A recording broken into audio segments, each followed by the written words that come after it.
Hello, what I thought would be nice would be to show you around the kit that I'm going to be using on the next Frost album.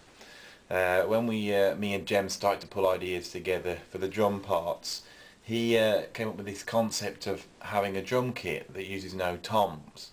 And I'd like to show you the kit I'm using that I'm now working on the tracks. I've been working on the tracks now for a week, trying to get some ideas together. If I show you the kit I'm using, here it is now. If I pull back, as you can see, there's it's quite a lot of cymbals but no toms. If you look here, I basically got my 4 pedal set up, a hi-hat going from left to right, hi-hat, bass drum, hi-hat, and there's 2 hi-hats on each side. So this is my right hand hi-hat, then we've got the bass drum here, the left hand bass drum, and then left hand hi-hat. You've got a little 10-inch snare then, 14-inch snare in the middle, 12-inch snare to the side. I've got another hi-hat straight in front of me, and a sort of special effects hi-hat here, so it's sort of like 4 hi-hat sounds. Then we've got standard ride cymbal over here, and then crash cymbal up here with a little dinger cymbal on top. That's what I'm going to call it today. Another crash cymbal here, and then I've got 2 each side, like Terry Bozzio would have, 2 Chinese cymbals both sides of the kit. So what we're going to do is I'm going to try and position this camera where you can see, and see what we can do with this. So with this kit I've basically got, if you're programming drums, this would seem quite normal to you, because I've basically set up what you'd have on a sampler, which is a number of hi-hats, a number of snare drums. But with this setup it allows me to do certain things. For example, with the pedals, I've got 2 hi-hats, so I can play with them like double pedals. So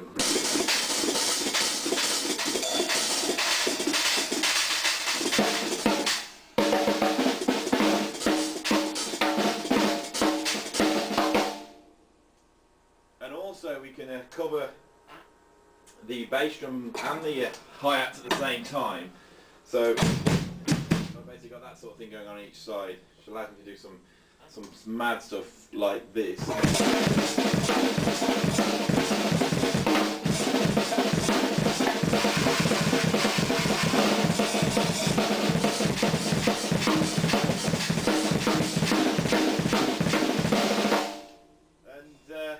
I was fiddling around with it yesterday, and there's some really weird sounds by just breaking stuff up across these snare drums, sort of like beats like this.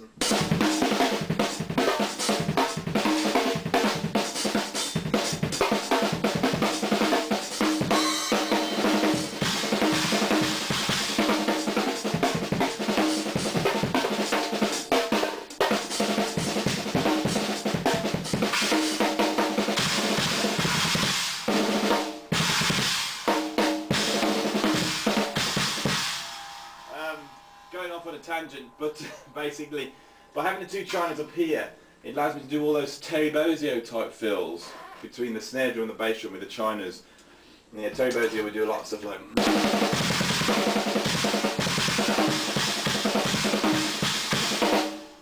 allows me to fly off when I'm playing a beat into all sorts of different fills within that. So if you had a beat going sort of like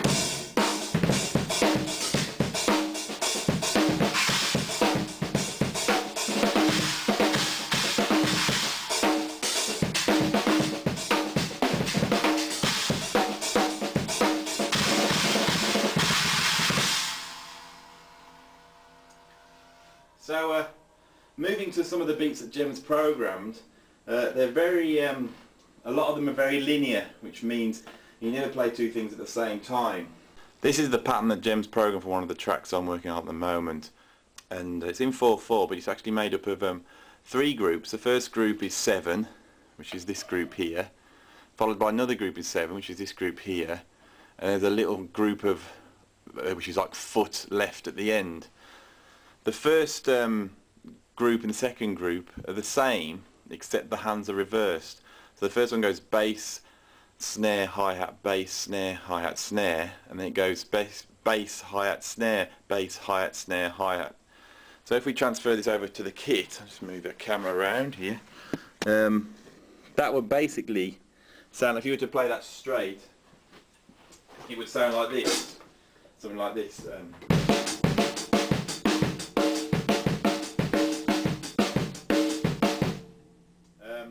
But I've been working on it for a few days now, and I actually quite like to play the first group of 7 open-handed, so you get this, and the second group of 7 cross-handed.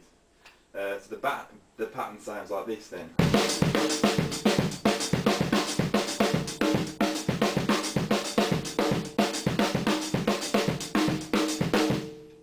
And then with this setup, it allows us to start to break that pattern around the kit, so we get these sort of things, which is in options for fills and stuff like this.